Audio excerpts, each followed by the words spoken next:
하나님 아버지, 은혜와 사랑 감사합니다. 오늘도 하나님의 크신 은혜로 우리를 돌보시고 온종일 주님 품 안에서 주님과 동행하며 살아갈 수 있는 은혜 주신 것 감사합니다. 참 어느 때보다도 힘들고 어려운 시기를 지나가고 있지만 그럼에도 불구하고 주님 안에서 참된 평안함을 누리게 하시고 오늘도 주님으로 인하여서 세상에는 소망을 잃어가고 있으나 우리 모두는 주님 안에서 참된 소망, 산 소망을 부여잡고 인내하며 어려움을 이길 수 있는 우리 은혜를 허락해 주셔서 감사합니다. 오늘 이 저녁에 하루를 정리하고 이 시간 주님 앞에 엎드렸습니다. 각 처해 있는 가정에서 또 하루의 일과를 분주히 마치고 이 시간 마음을 가다듬고 있는 자리에서 마음을 모아 이 시간 함께 주님 앞에 엎드렸습니다. 주님, 우리 사랑하는 교우들, 우리 초대 가족 모든 식구들 일일이 붙들어 주시고 오늘도 주의 크신 은혜로 사랑하는 성도들과 가정과 모든 하는 일에 은혜를 내려 주시옵소서. 오늘도 말씀을 통해서 주의 음성을 들을 수 있게 하시고 주의 음성을 통해서 이 시대를 이겨나갈 수 있는 은혜를 또 지혜를 얻게 하여 주시옵소서. 예수님의 이름으로 기도하옵나이다. 아멘. 사무엘 하 2장입니다.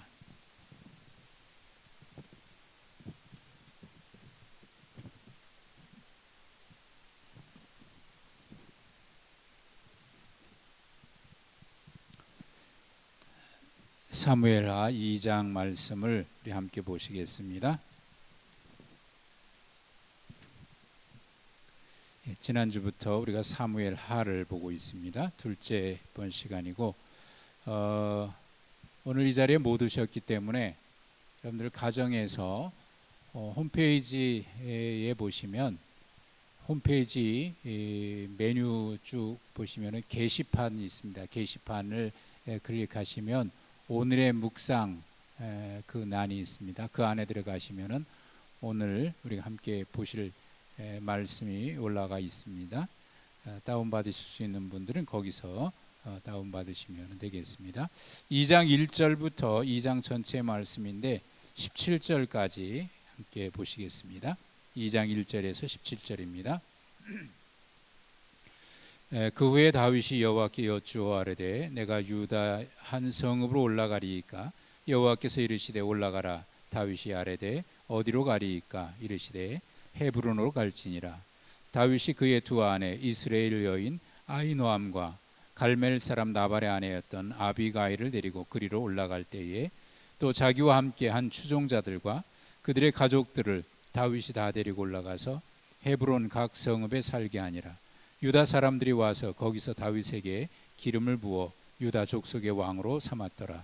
어떤 사람이 다윗에게 말하여 이르되 사울을 장사한 사람은 길랏 야베스 사람들이니이다 하매 다윗이 길랏 야베스 사람들에게 전령들을 보내 그들에게 이르되 너희가 너희 주 사울에게 이처럼 은혜를 베풀어 그를 장사하였으니 여호와께 복을 받을지어다. 너희가 이 일을 하였으니 이제 여호와께서 은혜와 진리로 너희에게 베푸시기를 원하고 나도 이 선한 일을 너희에게 갚으리니 이제 너희는 손을 강하게 하고 담대히 할지어다. 너희 주 사울이 죽었고 또 유다 족속이 내게 기름을 부어 그들의 왕으로 삼았음이니라 하니라. 사울의 군사령관 넬의 아들 아브넬이 이미 사울의 아들 이스보셋을 데리고 마하나임으로 건너가 길르앗과 아술과 이스라엘과 에브라임과 베냐민과 온 이스라엘의 왕으로 삼았더라.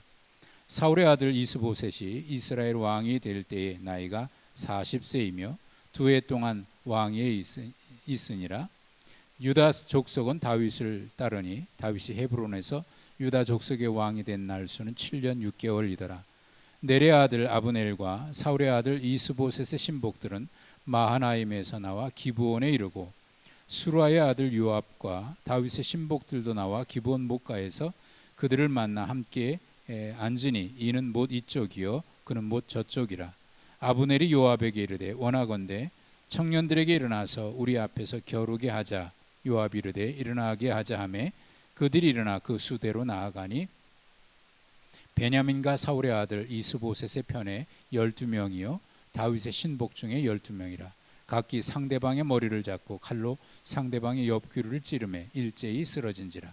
그러므로 그곳을 헬갓 핫수림이라 일컬었으며 기브온에 있더라. 그날의 싸움이 심히 맹렬하더니 아브넬과 이스라엘 사람들이 다윗의 신복들 앞에서 패하니라. 아멘. 유튜브가 지금 제대로 안 돼서 지금 늦게 시작을 했습니다. 이제 유튜브가 회복이 된 모양인데 온라인으로 홈페이지에서 보시는 분들도 계실 거고 또 유튜브를 통해서 지금 보시는 분도 계실 텐데 그동안 지금 벌써 15분, 20분 가까이 유튜브가 방송이 안 돼서 아마 오늘은 안 되나 보다 하고 안 보시는 분도 계실지 모르겠습니다만 아무튼 지금 접속하신 분들은 함께 말씀을 보도록 그렇게 하겠습니다. 어거스틴 하면 대부분의 분들이 어거스틴의 참회록을 잘 알아요. 유명한 책이죠. 자신의 일생에 있어서 자기 허물이라든지 뭐 이런 것들을 다 그 참회록에 고백을 한 참회록입니다. 3대 참회록 중에 하나라 역사상 가장 유명한 참회록 중에 하나로 이렇게 알려져 있는 책인데 근데 사실은 이 어거스틴의 책 가운데 이 참회록보다도 더 유명한 책이 우리에게 유명하지는 않지만 더 엄청난 책이 있습니다. 대작이 있습니다. 이게 뭐냐 하나님의 도성이라고 하는 책입니다. 그 분량도 엄청나게 두꺼워요. 전체 28권으로 되어 있는 그 단위로 나누면 그렇게 되어 있는데 그 어거스틴이 주후 413년부터 426년까지 장장 13, 14년에 걸쳐서 쓴 책이니까 엄청난 대작이죠. 이 하나님의 도성이라고 하는 이 책의 내용은 로마가 기독교 국가가 된 이후 로마가 주후 383년에 기독교를 국교로 삼거든요. 그래서 이제 로마의 국교가 된 이후에 주후 410년에 로마가 멸망을 해요. 그러니까 기독교 국가가 된 이후에 멸망을 한 거죠. 이제 그 사건이 어거스틴에게 굉장히 충격적인 사건이었습니다. 그래서 과연 이 사건이 어떤 의미가 있는가 그런 것들을 성경에 있는 말씀을 통해서 다시 한번 보면서 과연 이 기독교 국가 로마라고 하는 기독교 국가가 올바른 것이냐 그게 성경적인 것이냐 크리스텐덤이라고 얘기하는데 그걸 국가 종교를 얘기하는 겁니다. 거기서 이제 얘기하는 두 가지 국가가 있다. 세상에는 하나님의 나라, 천국에 있는 하나님의 나라가 있고 지상에 있는 세상의 왕국이 있다. 두 왕국에 대한 얘기입니다. 그러나 세상의 왕국은 세상의 통치 방법이 있어요. 그러나 하늘에 있는 하나님의 왕국은 세상의 통치하고는 완전히 다른 겁니다. 그리스도인은 이 세상에 살고 있지만 사실은 세상의 왕국에 속한 사람이 아니라 하나님 나라의 왕국에 속한 겁니다. 따라서 하나님 나라의 왕국에 속한 자는 하나님 나라의 통치 방법과 그 통치에 순종하면서 살아가는 겁니다. 우리가 지난주부터 사무엘 하의 말씀을 보기 시작합니다. 사무엘 상에는 사울 왕에 대한 이야기가 있고요. 마지막 장에 사울이 죽죠. 그리고 사무엘 하는 다윗 왕의 이야기인데 오늘 본문에 다윗이 드디어 왕으로 등극을 하게 됩니다. 어거스틴의 신의 도성의 관점에서 보면 사울 왕은 세상의 왕국에 속한 통치 방법으로 자기 왕권을 유지하려고 그랬고 나라를 유지하려고 그랬어요. 다윗은 하나님 나라의 통치 방법과 비슷합니다. 하나님의 뜻을 이루어가는 거죠. 자, 오늘 그 이야기를 좀 말씀을 통해서 보고자 합니다. 다윗이 광야와 그리고 이방 블레셋의 망명 생활, 도피 생활을 꽤 오래 했습니다. 그리고 이제 드디어 왕의 자리에 오르게 되는데, 사실 사무엘 선지자로부터 기름 부음을 받고 하나님께서 다윗을 왕으로 세운 거 아닙니까? 이제 왕으로 세우겠다고 약속하시고 기름 부은 거죠. 그때로부터 하면 얼마나 많은 시간이 지났는지 몰라요. 그리고 나서 이스라엘의 원수인 블레셋의 골리앗 장군을 쓰러뜨렸을 때, 그리고 나서 사울 왕의 사유가 되지 않습니까? 그랬을 때 다윗은 이제 곧 왕이 될 것처럼 보입니다. 누가 보더라도 이제 왕이 되는 것은 그렇게 오래 걸리지 않을 것처럼 보였어요. 모든 국민들이 다윗을 지지하고 있고요. 그런데 그 이후에 광야의 도피 생활, 비참한 도피 생활이 시작이 되고, 그리고 자기 땅에, 자기 나라에 살 곳이 없어서, 자기 나라에서는 더 이상 생명을 지킬 수가 없는 형편이 돼서 원수 국가인 블레셋의 망명을 2번씩이나 가지요. 참 비참한 생활을 하여. 자, 그리고 이제 다윗이 고국으로 돌아옵니다. 오늘 본문의 이야기는 거기서 있습니다.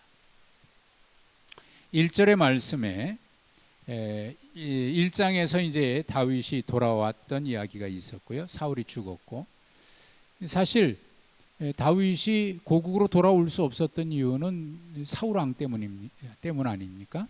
사울이 그를 죽이려고 지키고 있으니까 어디를 가든지 왕의 그 명령이 추상 같았기 때문에, 그리고 누구든지 왕을 거역할 수 없는 상황이기 때문에 다윗을 보기만 하면 왕에게, 사울에게 다 알려주니까 더 이상 이 유다에는 있을 곳이 없어서 도망갔던 것이니까 들어올 수도 없었죠. 사울이 살아있는 한 돌아올 수 없었어요. 그런데 이제 사울이 죽었어요. 자, 그러면 여러분 생각해 보세요. 사울이 죽었으면 이제 돌아올 수 있잖아요. 돌아오는 것은 당연하고요. 그리고 고국에 특별히 고향 유다로 돌아오는 것은 당연하지 않겠습니까? 당연한 일인데, 오늘 본문에서 특히 주목해야 할 장면은 그 당연한 일인데, 돌아오는 것이 당연한데, 그리고 걸림돌이 되는 건 제거됐으니까 돌아올 수 있는 여건이 마련됐습니다. 당연히 돌아와야죠. 근데 당연히 돌아와야 하는 그 길인데도 불구하고 1절에 보면 특이한 장면이 나오는데, 하나님께 여쭈어 묻습니다. 1절에 이렇게 되죠. 다윗이 여호와께 여쭈어 아뢰되 내가 유다 한 성으로 올라가리이까. 하나님께 먼저 물어요. 하나님께서 올라가라고 말씀합니다.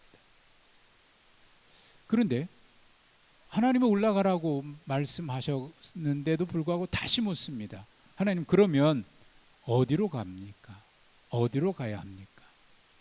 그렇게 묻습니다.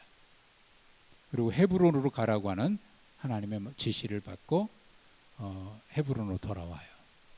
그리고 헤브론에서 유다 족속들이 다윗에게 기름을 부어서 유다 족속의 왕으로 삼습니다. 드디어 유다의 왕이 된 겁니다. 자, 이 장면이 좀 특이하게 보여요. 특이하게 보여요. 다윗이 하나님께 물어요. 2번씩이나. 유다의 성으로 올라가리까? 올라가라. 그럼 어디로 갈까요? 헤브론으로 가라. 그러니까 다윗이 헤브론으로 오게 된 것은 하나님의 응답이었어요. 하나님의 지시를 받고 올라와요. 당연히 가야 되는 일, 사실 묻지 않고 갈 수 있는 곳이에요. 근데 당연한 그 일을 하나님께 묻고 돌아옵니다. 드디어 그리고 유다의 왕이 되죠. 얼마만입니까? 생각해 보면 다윗은 굉장히 감격스러웠을 것 같기도 해요. 자, 이제 그러고 있는데 4절 이하의 말씀입니다. 어느 사람이 사울이 사실은 다윗은 사울이 죽고 난 뒤에 어떻게 됐는지를 모르고 있는 거거든요. 근데 어떤 사람이 이 소식을 전합니다. 길르앗 야베스 사람들이 사울 왕을 장사 지내줬습니다 라고 하는 소식을 전해줘요. 길르앗 야베스 사람들은 사울 왕의 출신인 베냐민 지파와 매우 가까운 사이예요. 그래서 전에 사무엘상에서도 봤습니다마는 길르앗 야베스가 블레셋의 침략을 받았을 때에 사울이 가서 지켜주기도 하고 그런 전쟁을 한던 일도 있고 그러죠. 아무튼 사울 왕의 출신 지파인 베냐민 지파와 길르앗 야베스 사람들은 매우 특별한 관계를 유지하고 있어요. 그러고 본다면 다윗에게 있어서는 왕이 된 다윗, 이제 막 왕이 된 거 아닙니까? 그러니 이제 막 왕이 됐으니까 사실 왕권을 완전히 장악했다고 보기는 어려워요. 지지 기반이 든든하지도 않습니다. 특별히 유다 족속의 왕이라고 얘기한 것은 이스라엘 12지파 가운데 유다 지파 외에 나머지 지파는 여전히 다윗을 왕으로 인정하고 있지 않다라고 하는 말과도 같은 거거든요. 그러고 보면 다윗은 사실 이 길르앗 야베스 사람들을 제거해야 자기 왕권을 강화하는 데 도움이 될 거예요. 그게 정치적인 견해입니다. 그게 세상의 정치 논리기도 하고요. 정적을 제거하고 그 힘을 완전히 제거해야 내가 서는 거죠. 반대파에 속한 사람들을 제거해야 내 자리가 공고해지는 거죠. 이게 세상 정치 논리죠. 그래서 앞서 말씀드렸던 신의 도성에서 세상에 속한 왕국의 통치 방법입니다. 내 왕권을 강화하기 위해서는 반대파 그 사람들을 제거해요. 사실은 사울은 그렇게 보면 다윗을 계속해서 죽이려고 했던 사람이니까 원수나 마찬가지 아닙니까? 세상의 정치 논리로 얘기하면 그 우두머리가 죽었으니까 그를 지지하는 세력들도 사실 제거해야 내 자리가 내 왕권이 견고해질 수 있어요. 이게 세상 원리고 세상 정치 논리입니다. 그런데 5절에 보면 다윗이 길르앗 야베스 사람들에게 전령을 보내요. 전령을 보내서 하는 말이 이렇습니다. 너희가 너희 주 사울에게 이처럼 은혜를 베풀어 그를 장사하였으니 여호와께 복을 받을지어다. 너희가 이 일을 하였으니 이제 여호와께서 은혜와 진리로 너희에게 베푸시기를 원하고 나도 이 선한 일을 너희에게 갚으리니. 자, 여기에 특별하게 주목해 하고 싶은 단어가 나오는데 5절에 보면 너희가 너희 주 사울에게 은혜를 베풀었다고 얘기해요. 물론 그의 입장에서 볼 때는 은혜일 수 있어요. 다윗의 입장에서는 아닐 수 있거든요. 그런데 그것을 은혜라고 얘기를 해줍니다. 해주는 게 아니라 그렇게 말하고 있어요. 그리고 나서 그렇게 했기 때문에 여호와께 복을 받을지어다라고 축복해주고 뿐만 아니라 나도 너에게 너희 선한 일에 대해서 내가 갚아주겠다. 사실 이거는 어떤 정치적인 견해를 세상 정치 통치 방법으로 얘기하면 이해하기 어려운 거예요. 이 모습을 보면서 참 다윗이 참 훌륭한 왕이라고 하는 것을 이제 보게 되고, 이걸 보면서 참 부러운 것이, 우리나라 역사에는 언제쯤 이런 지도자들이 나올까 싶은 마음이 들어요. 생각이 들어요. 언제쯤 이런 지도자가 나올까? 정권이 바뀌면 전 정권을 다 뭉개고 또 죽이고, 나의 정치 견해와 다르면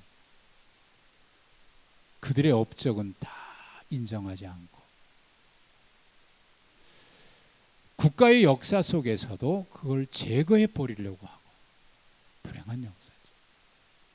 언제쯤 다윗처럼 품고 갈 수 있을까? 언제쯤 그런 지도자가 나올까? 참 부러운 모습입니다.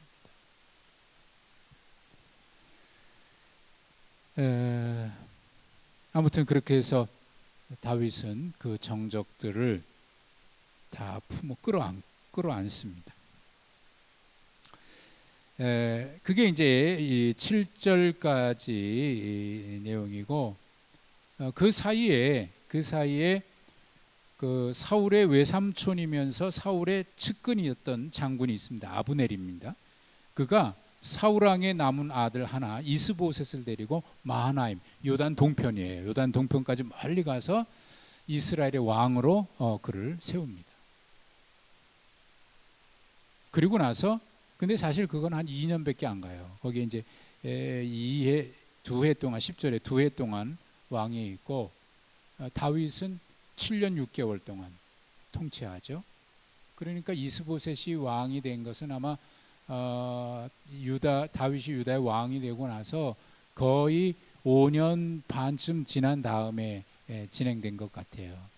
그 사이에 이제 아브넬이 이를 꾸미고 이스보셋을 마하나임 요단 동편으로 데려가서 왕으로 세우는데, 그것도 얼마 되지 않고 2년 정도 지나고 나서, 그리고 이제 드디어 다윗이 이제 통일 왕국, 이스라엘을 통일하게 되죠. 자, 그 내용은 이제 그 뒤에 일어나는 일이고,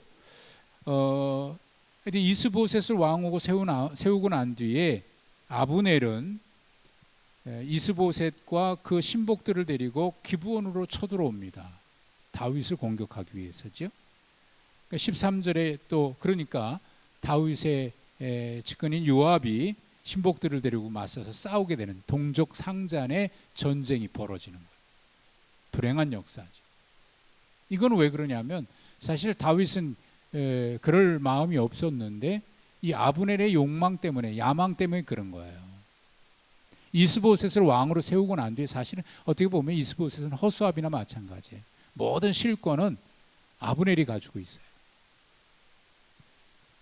그가 야망이 있어요. 그래서 뭔가 더 크게 해서 이 전체를 다시 지배하고 싶은, 그래서 이 다윗을 공격하기 위해서 쳐들어온 거죠. 그래서 전쟁이 일어나는데, 이 전쟁은 참 재미있게 고대 전쟁의 형태를 따라서 전면전 하기 전에 양측의 대표 12명씩 나와서 대리전을 합니다.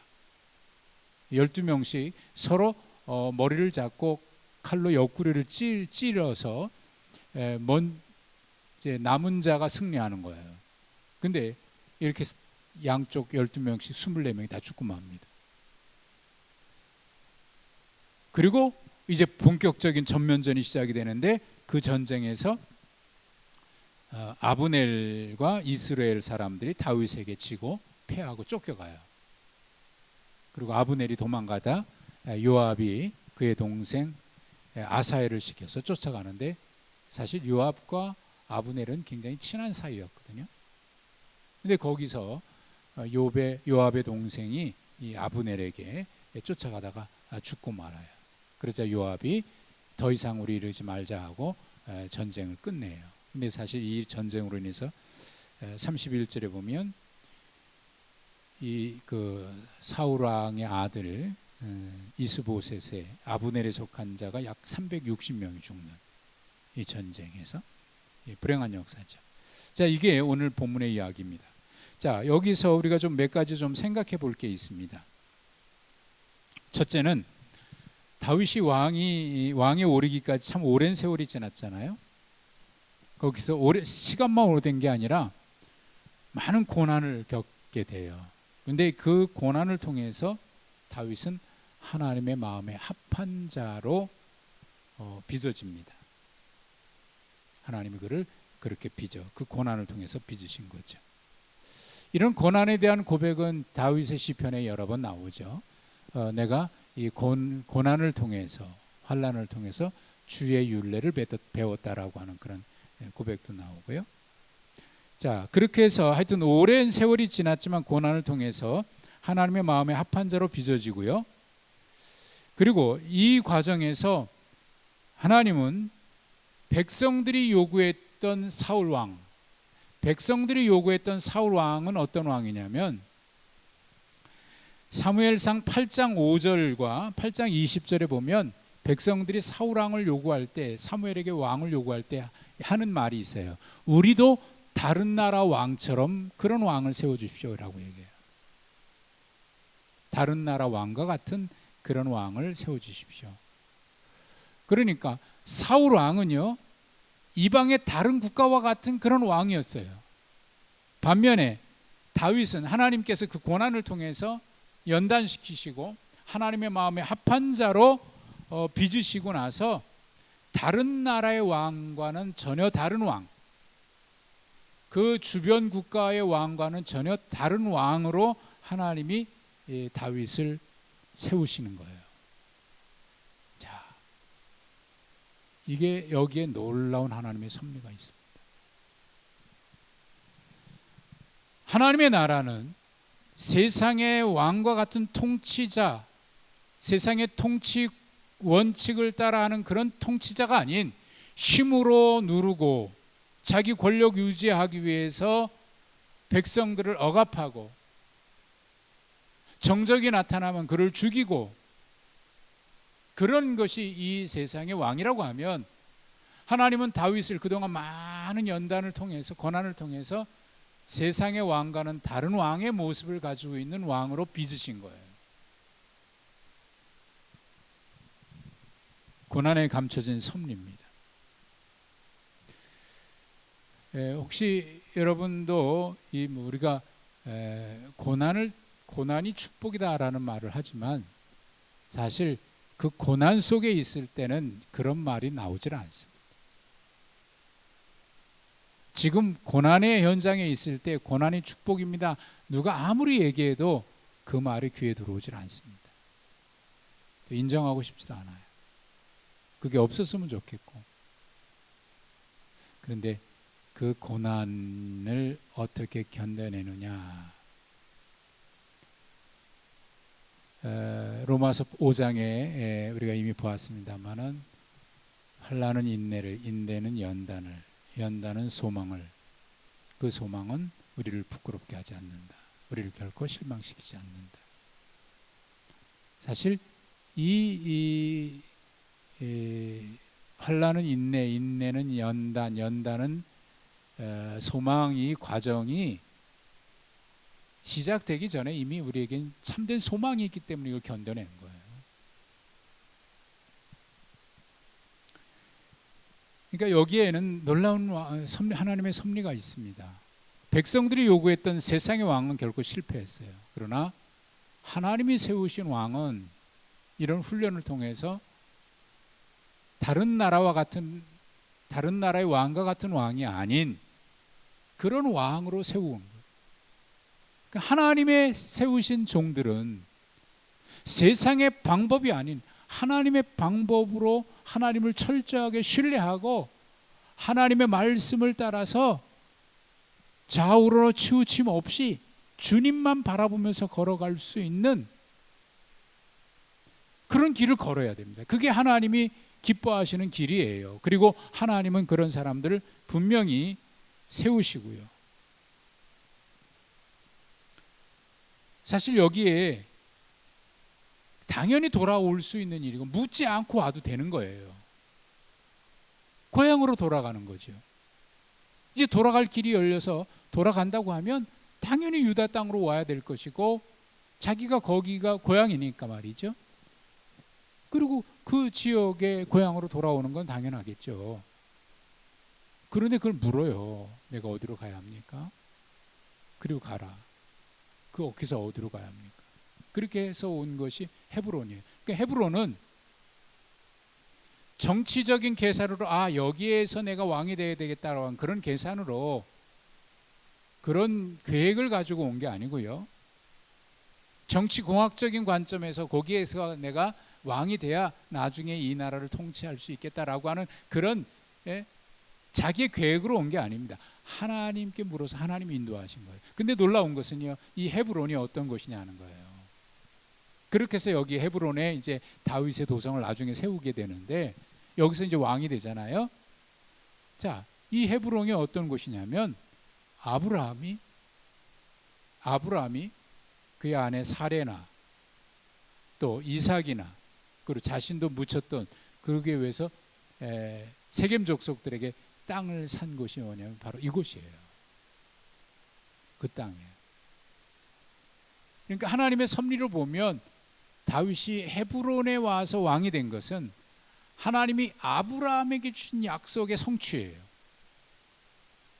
하나님의 약속 얼마나 오래됐습니까? 사람들은 잊었는지 모르지만 하나님은 결코 잊으시지 않습니다. 하나님의 약속은 반드시 이루어지는 거예요. 그래서 그 헤브론에서 다윗이 왕으로 세워지는 거예요. 그러니까 고난을 통해서 하나님이 다른 나라의 이방의 그런 국가의 왕과 같지 않은 하나님의 통치에 순종하고 하나님의 통치 방법은 뭡니까? 말씀 앞에 철저히 순종하고 하나님의 법대로 힘으로가 아닌 하나님의 말씀에 순종함으로 그리고 그 땅은 하나님이 약속하신 그 땅. 그래서 아브라함과 다윗의 후손 예수 그리스도의 계보라 마태복음 1장 1절까지 이어지죠. 하나님의 계획은요 놀랍습니다. 우리가 알지 못하는 사이에도 하나님의 약속은 이루어지고 있고요. 지금도 하나님의 섭리는 진행되고 있어요. 사실 이것을 바라볼 수 있는 눈이 열리는 것은 굉장한 축복입니다. 그러나 이 세상의 방법에 너무 익숙한 우리로는 그 하나님의 방법이 보이질 않아요. 그리고 그것을 따라간다고 하는 게 쉽지 않고요. 인내하기가 쉽지 않아요.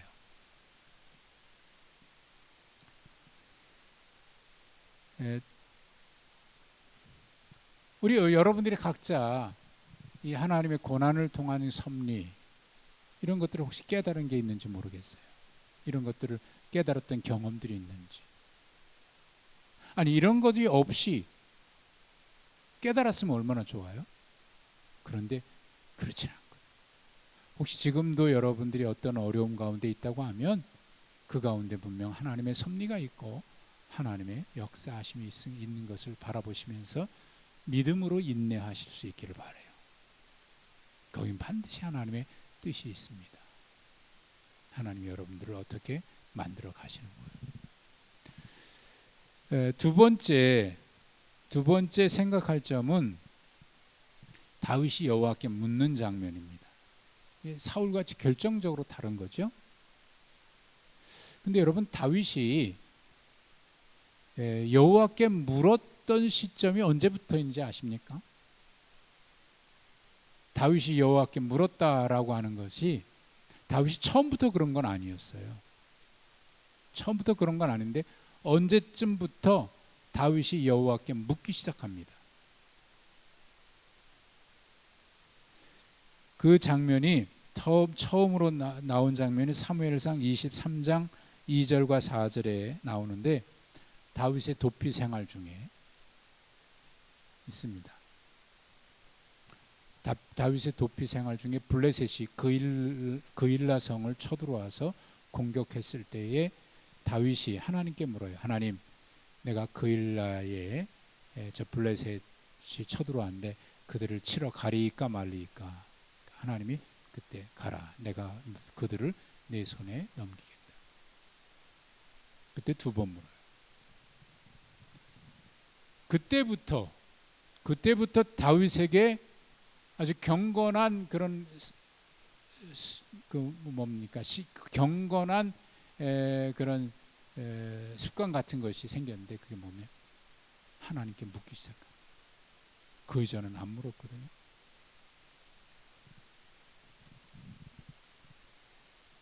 매우 중요한 고난을 통해서 그는 하나님께 묻기 시작합니다. 사실 첫 번째 블레셋의 도피는요, 하나님께 묻고 간 거 아니에요.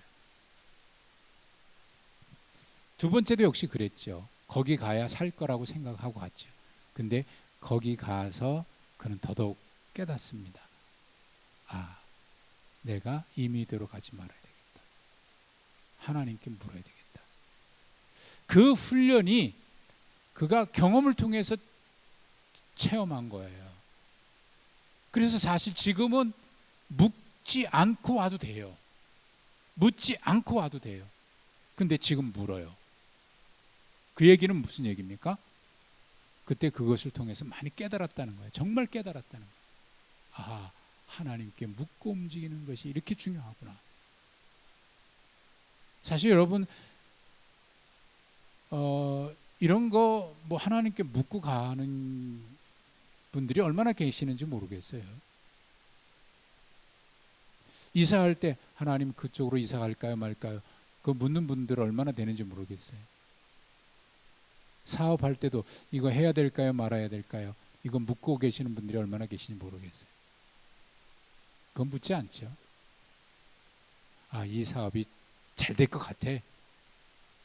그러면 그것이 하나님이 기뻐하시는 것인지 아닌지 묻지도 않습니다. 그냥 이것이 장사가 잘 될 것 같다 그러면 그거 하고, 사업이 잘 될 것 같다 그러면 그거 하고.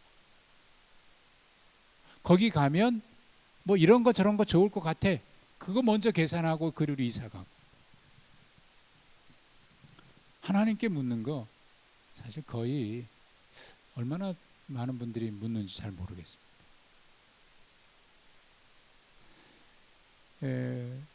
교인들 가운데도 이제 뭐 어떤 일을 할 때, 뭐 아들이든지 뭐 가족 자녀들인지 할 때 그거에 대해서 다 결정되고 난 뒤에 사업 시작하고 나서 목사님 여기 이제 사업을 시작했는데 와서 기도해 주세요. 어떨 때는 무슨 일을 하는데요. 이제 가고 싶지 않은 때도 있어요. 그러나 가서 이제 또 축복은 해주지만은 물론 개인적으로 저한테 얘기 안 하고 개인적으로 기도하고 했다 그러면 얼마나 좋겠습니까? 근데 그런 거 다 없이 해놓고 하나님 내가 했으니까 복 주십시오 이렇게 하는 경우들이 많고.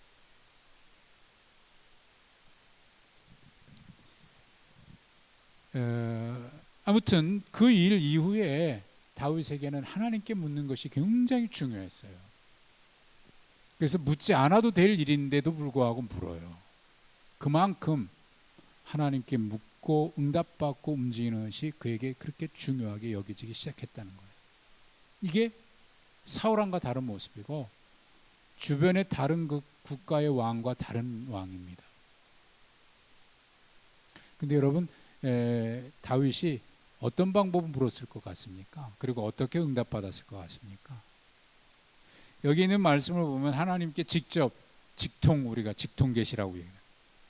그런 표현을 씁니다만 하나님 앞에 직접 하나님 내가 갈까요 말까요 이렇게 직접 물었고 하나님이 직접 대답하신 것처럼 그렇게 표현되어 있습니다만은 사실 여기 여호와께 여쭙다라고 하는 이 단어가 일반적으로 어떨 때 쓰는 용어냐면 제사장들이나 선지자들을 통해서 하나님의 뜻을 물었다라고 했을 때 그 표현이에요.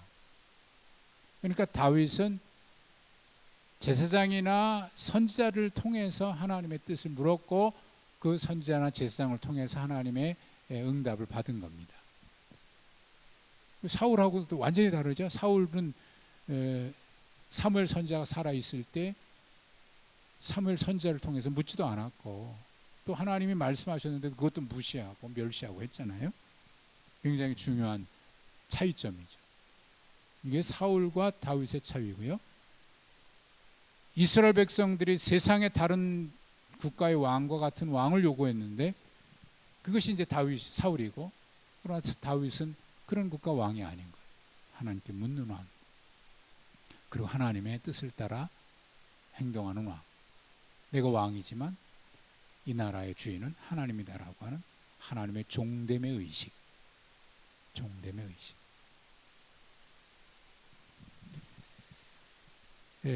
그리고 마지막 한 가지 더 생각할 점이 있는데, 다윗이 유다의 왕으로 세워지는 장면하고요, 사울의 아들인 이스보셋이 이스라엘의 왕으로 세워지는 과정을 가만히 살펴보십시오. 그 장면을.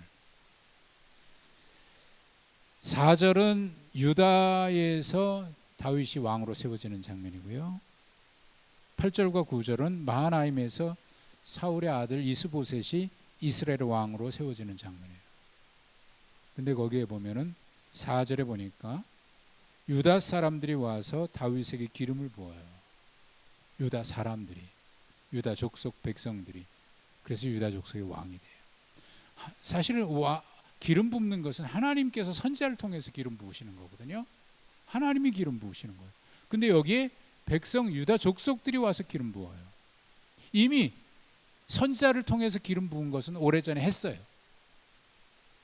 하나님이 이미 인정해 주신 거예요. 그런데 백성들도 지금 인정해요. 반면에 이스보셋은 누가 왕으로 세웁니까? 백성들이 그랬다는 얘기가 없어요. 아브넬이 이스보셋을 데리고 마하나임으로 가서 이스라엘 왕으로 삼았더라, 이렇게 돼 있어요. 삼았더라. 이 말 속에 뭐가 있어요? 이 아브넬이 자기 힘으로 너 왕 돼, 이렇게 한 거예요. 그 실질적으로는 모든 힘은 누가 가지고 있냐면 아브넬이 가지고 있는 거예요. 이스보셋은 허수아비나 마찬가지. 제가 사무엘 상하 전체에 있어서 요절과 같은 말씀을 여러 차례 말씀을 드렸어요. 사무엘상 2장 30절. 하나님을 존중히 여기는 자를 하나님께서 그도 존중히 여기고, 하나님을 멸시하는 자를 하나님께서도 그를 경멸하리라. 여러분, 다윗은요, 하나님이 기름 세우셨죠. 그러나 그 뒤에 계속 도피 생활 고난의 연속에서 하나님 그를 연단 훈련시키셔서 하나님의 마음에 합한 자로 지금까지 세우신 거예요. 그가 스스로 왕이 되려고 노력해 본 적이 없어요. 그가 스스로 왕이 되려고 사울을 죽이려고 했다든지 어떤 일을 꾸민 적이 없어요. 그저 하나님께 묻고 여기까지 왔을 뿐이에요. 하나님을 존중히 여긴 거죠. 그랬더니 하나님이 그도 존중히 여기서 왕으로 세우는데 백성들이 다 그를 지지합니다. 여러분, 하나님이 인정하시면 사람들도 칭찬하고 존중해요. 근데 반대로 사람에게 인기 얻으려고 하다 보면 하나님의 뜻을 거역합니다. 그러면 그 사람의 인기는 오래 가질 않아요. 이스보셋은 백성들의 지지가 없어요.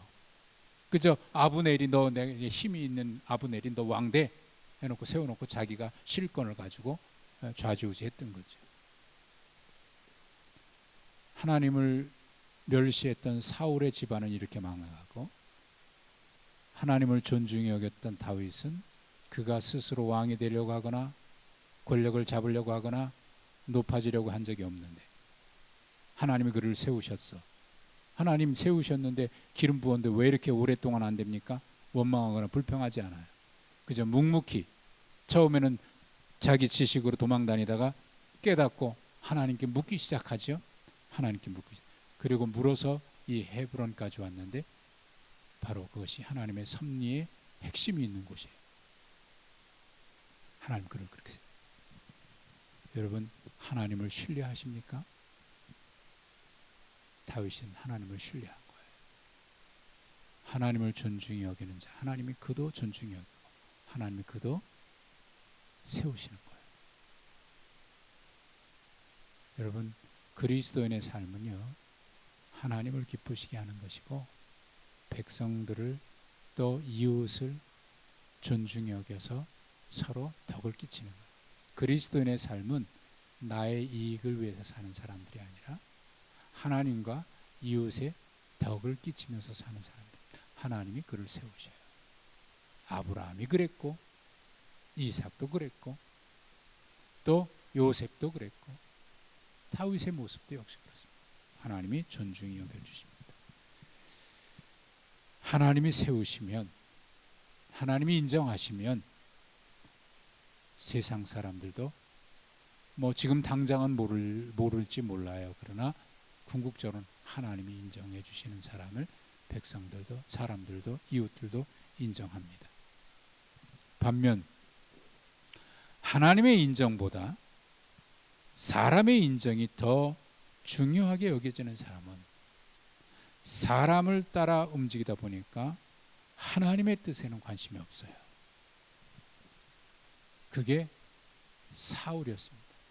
사울은 블레셋과의 전쟁에서 사무엘 선지자가 기다리라고 했음에도 불구하고 블레셋이 공격해 들어오고 백성들이 막 흩어지니까 그게 들어와서 하나님의 말씀을 멸시하고 자기 멋대로 하죠. 그에게는 관심이 하나님의 뜻이 아니라 사람이었어요. 결국 그렇게 무너지고 맙니다. 여러분, 믿음의 사람은요, 하나님을 존중히 여기고 하나님의 뜻을 따라 움직이는 겁니다. 지금 당장의 이익을 따라 움직이는 사람들이 아니라, 성공을 위해서 그 길을 걸어가는 사람이 아니라 하나님의 뜻이기 때문에 그 길을 걸어가는 사람들입니다. 결국 그 길은 생명의 길이고 형통의 길이고 하나님의 축복의 길입니다. 그럼 이 시대에, 이 어려운 때에 우리가 다시 한번 분명히 부여잡아야 되는 것이 있습니다. 하나님의 뜻이 어디에 있나 하는 겁니다. 그리고 하나님을 바라보는 것입니다.